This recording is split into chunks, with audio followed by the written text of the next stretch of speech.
Did you know that there are currently 8 states in America that allow for the usage of euthanasia or physician-assisted suicide? And since legalization, they have not seen any abuse of the law?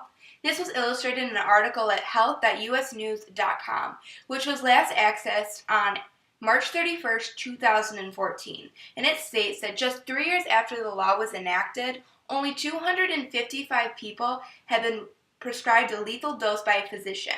And later it was shown that only 24 of those people actually used the lethal dose in order to end their life. As citizens of the United States, we should be able to fully exercise our rights of freedom in regards to our healthcare experiences and choices. We should ask ourselves why some U.S. citizens are allowed to use life-ending technologies while others must patiently wait to die without even having an option. How does this benefit the United States unanimously? Personally, I have seen close friends and relatives battle with terminal illnesses. As a concerned citizen of the United States, I believe they should make euthanasia and physician-assisted suicide legalized in order to protect patients' rights and ultimately their lives. The U.S. should legalize euthanasia and physician-assisted suicide if the patient and doctor agree that there are no other methods or treatments that are available in order to save the patient's life or reduce pain. The United States should legalize these methods in order to protect patients' full control of their life. Today I will first discuss the problems that exist in the United States without euthanasia and physician-assisted suicide. Next, I will talk the methods that I am planning to use in order to pass this bill. That will involve petitioning as well as informal meetings to hopefully pass this policy. Let me first discuss the issues that exist within euthanasia and physician-assisted suicide. The United States believes that with the passing of euthanasia and physician-assisted suicide that there will be abuse.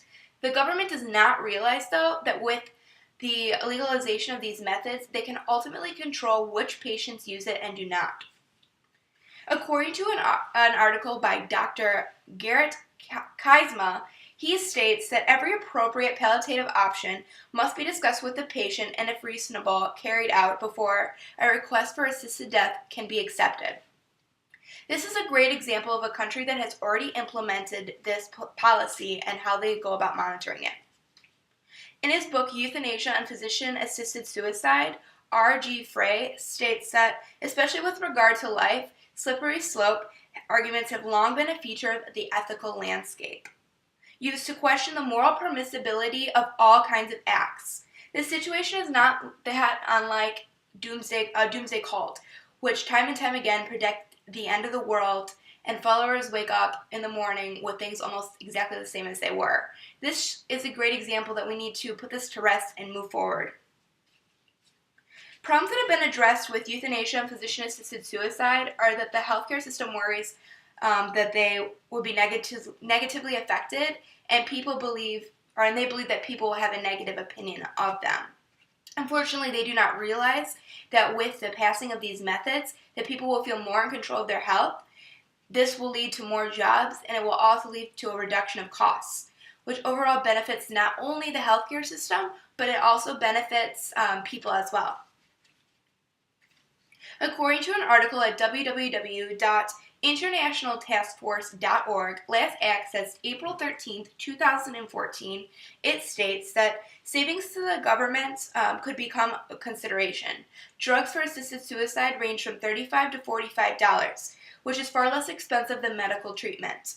This could fill the void from cutbacks and deal with the treatment of death. This shows that this would be a financially cheaper option. With costs saved from performing the procedure, there would be finances gained from new employment. Since there would need to be a system or a standardization in place in order to avoid abuse, this would call for more healthcare professionals, and this could be with new mental health treatment or people, this could be with nurses or doctors, and with a board to oversee. In order to solve this problem, we will need to take several steps. The first step is to start off on a smaller scale and gather people that support our opinion. We can then approach this later on a larger scale. We first need to start off, like we said, with gathering supporters with the same opinion. I propose that we then need to start by having informal meetings, and we need to gather healthcare professionals that are certified as well as everyday citizens in order to get together, we can accomplish a lot.